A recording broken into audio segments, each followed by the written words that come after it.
I don't understand what the deal is. But anyways, here we go.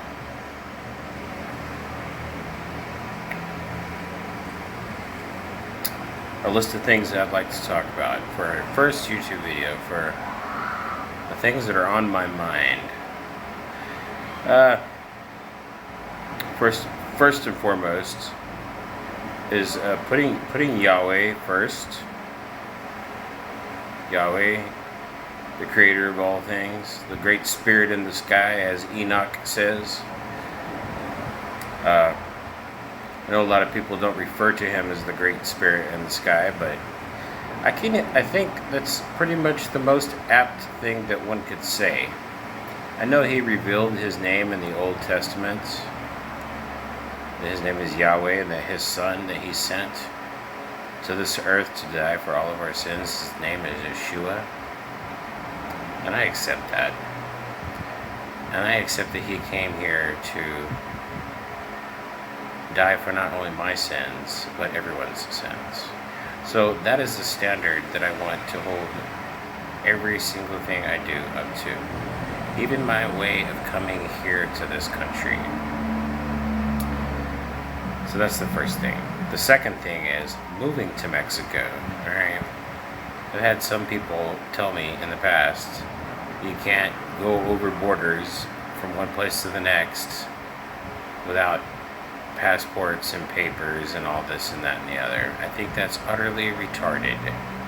Honestly, in a world where everybody says we want peace and harmony and unity, they're building more walls now than they were in the past across the entire world. Don't you think that's a little crazy? There's no peace and unity when you're putting walls up between people. There might be privacy, which that's one thing, but peace and unity doesn't really promote that whenever on both sides of the wall you have people with guns pointing at the people on both sides of the wall and telling them that they can't go across the wall. Then you have violence. I mean, it's just common sense, you know. But nonetheless, I know not every situation in the world is like that, but for the most part, that's the way it works.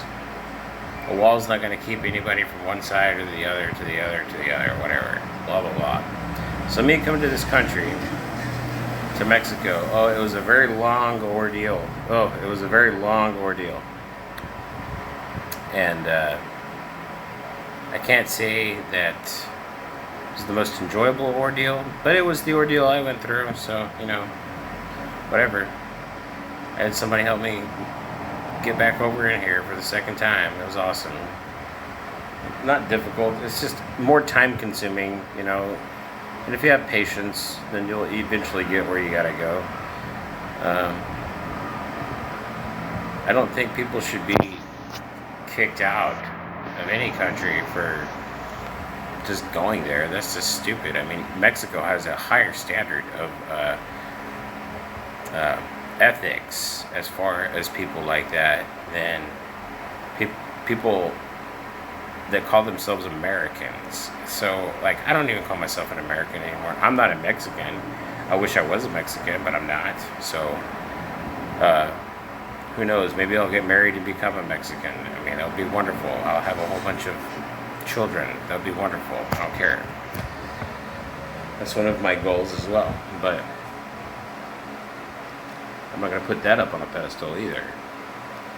Just like I'm not going to put the United States up on a pedestal when everybody says they're free there and they're not. So that's the reason why I came to this country, Mexico.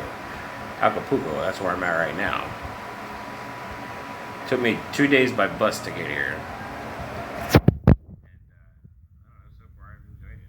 It's been sunny. I'm trying to get healthy.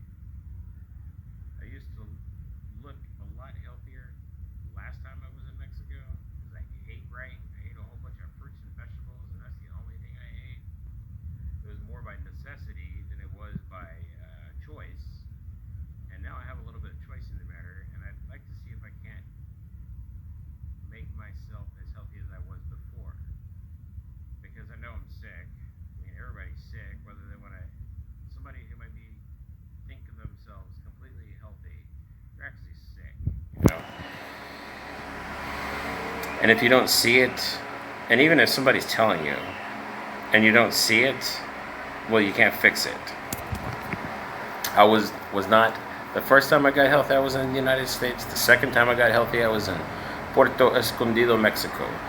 So I'm hoping, Yahweh willing, for the third time, that I will get healthy and I will stay that way, because I don't want to go back to the diet I was on in the United States. As soon as I stepped back across the border and I started eating American food, I just bloated. I just bloated like a potato. I mean, it was just, ridiculous. You gain an extra 100 pounds just from being back in the States because the food is all crap. I mean, it's all crap. Garbage, as that one guy says. What's his name? He's an anarchist dude. I don't know, but he's from Philadelphia. I can't remember his name for the life of me at the moment. Yeah, so I don't remember his name. Anyways. Jesus, that's gonna bug the crap out of me till I remember. Man. Anyways, yeah, so I'm in Alcapulco. And then I guess the last other 3 items that I was thinking about talking about were all kind of the same. They were having to do with business, they were having to do with women and family, and they were having to do with permaculture and the way I want to build. Right, so I want to build a business in Mexico. I'd like to build a composting business. I'm really, really in favor of everything permaculture, whether it's from the growing to the the production of the food, or whether it's to the cleaning and distributing it, or whether it's to actually putting it on a plate for somebody to eat, whether they want enchiladas to go with it. You can almost eat enchiladas that are all 100% just natural stuff, and these people already do it. That's the thing, is they're taught generation after generation how to do this. It's like the women in Mexico, in the United States, don't even know how to cook anymore. I had this one chick tell me that she didn't even know how to boil water. I mean, come on, get out of here. It's ridiculous. Anyways, but yeah, I'm pro polygyny. All right, so that's one thing. That's another thing. I want to build a business. I want to have 2 or 3 wives. I would like to have each one of them have a business of their own. And me personally, I just want to do the composting thing. I just want to oversee it all. And I want to enjoy every single one of them in every single way, I mean, to have relationships with that many people would just be like such a blessing. Wow. Anyways, but and then to have children, be able to teach them the exact same thing that Yahweh speaks about. Not all the garbage that every single one of you Americans, I don't include myself in that group anymore, because I left that country. I'm done with that place. There's no hope for that. The generation that came before my generation and the generation that came before their generation, the last 2 generations before mine, they have so royally messed everything up by accepting the system where everybody says, oh, well, I can't do anything about it. Well, geez whiz, that's one of the reasons why I want to move to Michoacan State, Cheran. Mainly for business. But the second thing is, those people are anarchists. They take care of business as far as local politics go. They kicked all the politicians, all the police, all the federal government out of their town, a town of 20, 30,000 people, about 7, 8 years ago. And they're still that way. They've decreased crime in the town by almost 99.9%. I mean, and the majority of the crime was already made by the police and the corrupt officials and all that crap. So, and Americans, they deceive themselves that, oh, well, we're not like that. Bull crap. Every single Mason and every single courthouse that is a judge, a prosecuting attorney, a sheriff, or a chief police officer, they're all Masons. And you think that you don't have a problem in the country? Everybody talks about trying to fix stuff with anarchy. Well, you can't really fix anything at the national level. It's just impossible. The only way that means everybody in the entire world. That doesn't mean one individual person. has to wake up. You have to wake up to your neighbor one day and be like, you know what? I've lived next to this guy for 9 years and I don't even know who he is. How come it is that everybody in Mexico, not everybody, I can't say everybody I met, but everybody in Mexico that I've met basically has that same mindset. You know, like they help their neighbors. Over here, people help people. In the United States, people don't help people. You say, oh, you know what? I'm going to go into court. I need 1,000 people to show up. Yeah, 1,000 people to show up, because that's what they do in Mexico, and then the cops can't do shit to you. I tell you what, everybody who's been sitting on the side of the road who's ever had a beer in their hand, and that was honestly the only beer you ever had, and you go to jail for it, that's asinine. You can I'm not promoting public drunkenness. I'm not saying go get plastered and fall out on the side of the walk. I've seen that here in Mexico. But that person who's passed out isn't bothering anybody. Unfortunately, that's his fault. Not everybody else's fault.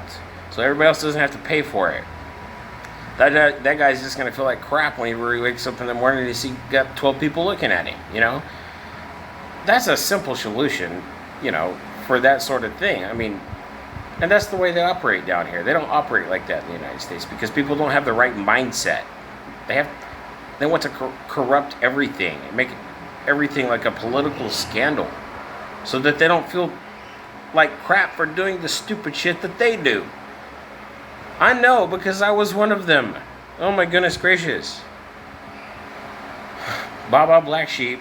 But anyways, yeah, and then the last thing on my list, I wanted to talk about permaculture, homesteading, and building an earthship. So I know the Yahweh's word, the great spirit in the sky, what he says man should do is first build his field, or, you know, if you're into animals, build your pasture to where you can gather your animals easier and play with them or whatever you do with them, you know. I mean, animals are enjoyable in all sorts of different ways. You can eat them, you can fleece them, you can scratch their bellies. I mean, they're just, you know, they're lovable things. Animals are. So, yeah, I like to build permaculture. I like to have my own animals. I like to have my own garden. I want to grow my own herb.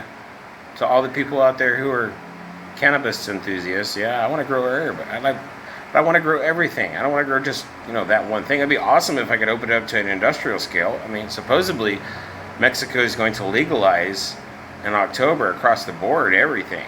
You know, the only thing you can't do is go to sell to somebody else. But if you're not selling cannabis as cannabis, if you're just selling the hemp stock in order to make hempcrete, which is a whole entire another industry in itself, you could very well replace concrete in some areas, because it's something that can be grown and produced, and it's already stronger than concrete once it's produced correctly, and it breathes like adobe. So get out of here. How much more eco-friendly can you get building something out of hempcrete? I mean, that blows 4 or 5 different products out of the way just having to put in something cement. And let me tell you what, they really like building stuff out of cement over here. This stuff is built for ages. Not in the United States, you got to renovate your house every 50 years or so, just so you can pass it on to somebody, or so that your grandchildren will sell it, and then they can hopefully maybe get out of a little bit of debt so they can have a little bit of ease in their life, because that's what the baby boomer and the generation before that have done to my entire generation of people. So, you know, you got to look at it from every angle. It's not just one side or the other. And the morals that my generation was taught, I mean, if you don't back it up with action, how in the world can you say shit about it? You know what I mean? Like, I don't know. Well, anyways, this video, not quite 15 minutes, but it's almost 15 minutes. And I've been rambling on and on. This is the first video, so we'll see how it goes. See you later. Bye.